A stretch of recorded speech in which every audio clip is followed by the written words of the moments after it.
power law is just innately part of venture capital. And it's how the model works is they're putting a significant amount more capital than you would typically get. And the model works because of the power law, because one of these 100 companies will have an incredibly outsized return that will, as they say, return the fund, right? So if you have a $500 million fund and you're going to deploy that capital towards X amount of businesses, any one of those businesses is intended to return the $500 million, which means that if they exit at 10% equity and it's a $500 million fund, then you need $5 billion, and your exit needs to be a $5 billion exit. So clearly, if they make 100 investments, they know, not every one of those businesses is going to come close to $1 billion. So even a business that exits at $100 million, if you have a $500 million fund, in theory is not necessarily a success. You can't also fault venture capital because the purpose of venture capital is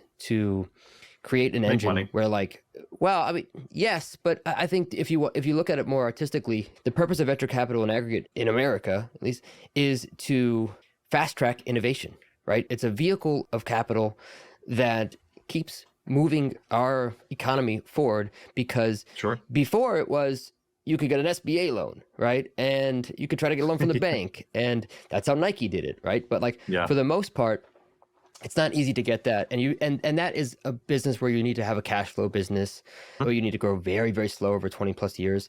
What venture capital has done is it's allowed us to sort of accelerate the innovation curve of an aggregate of the entire country by deploying a lot more capital than you would typically get. And so that's just part of the game.